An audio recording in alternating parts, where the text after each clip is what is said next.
Good day, this is Sedlo, and today we are in Operation Inherent Resolve, Mission 1 for the F-16C Fighting Falcon.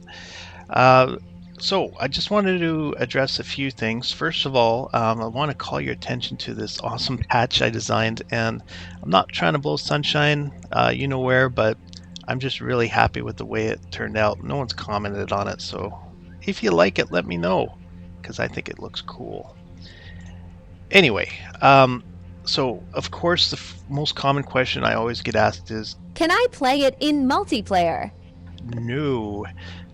The scripts and triggers are in a complex mission like that do not work in a multiplayer environment. It just will not work, and I'm sorry, but that's just the way it goes.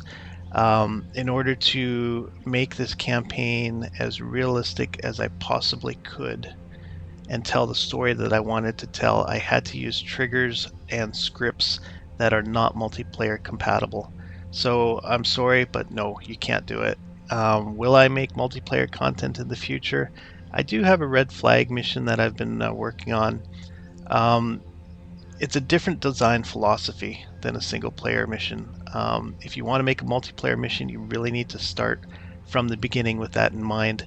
These missions were all done with single player in mind, and so yeah. Can I play it multiplayer? No, I'm sorry, but there you go.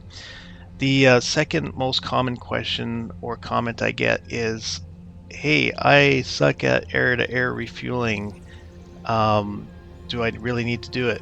And the answer is kind of, but no. Um, I have tested it with the Viper. You can, in theory, fly the whole entire mission and make it back to base with just enough fuel, as long as you fly very conservatively. Um, I highly recommend refueling, learning to refuel. It's a really cool thing to, when you finally get it, do a whole refueling without disconnecting, and it's a feeling of accomplishment that it's hard to beat.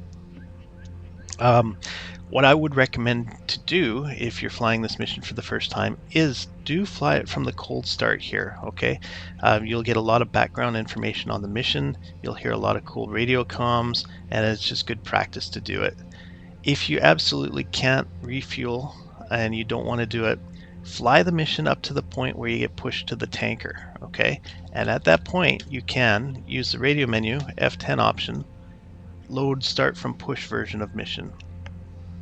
And what this does is it loads an alternate version of this mission. It's basically the same thing, except if it's not a cold start, it's you start behind the tanker, full of gas and ready to accept new tasking. The mission time is about an hour later, so there's more sunlight, and this will enable you to fly the mission without having to aerial refuel. Um, and it puts you closer to the action. So say you fly the whole mission and you get shot down or you crash or your TCS crashes, you can come back, load up the start from push mission right away, and you'd be into the action within 5 minutes. All right, so how does it work? Well, you go radio menu, F10, load start from push. And then you get this cool little graphic here with a couple cool logos, and then in a moment, it will load the new mission. How about that?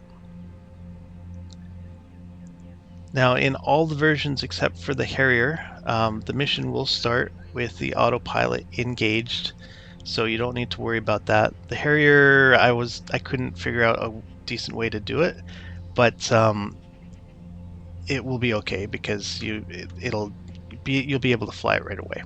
Anyway, so here we go. In most cases, you'll get this message saying, "Do not touch anything until this message disappears." The reason for that is I'm setting your radios, your waypoints, and your autopilot. So there you go. That's the start from push and the answer to can I play it multiplayer, and the call to attention of the awesome logo. All right, that's all I've got. I hope you have a wonderful day. Talk to you later.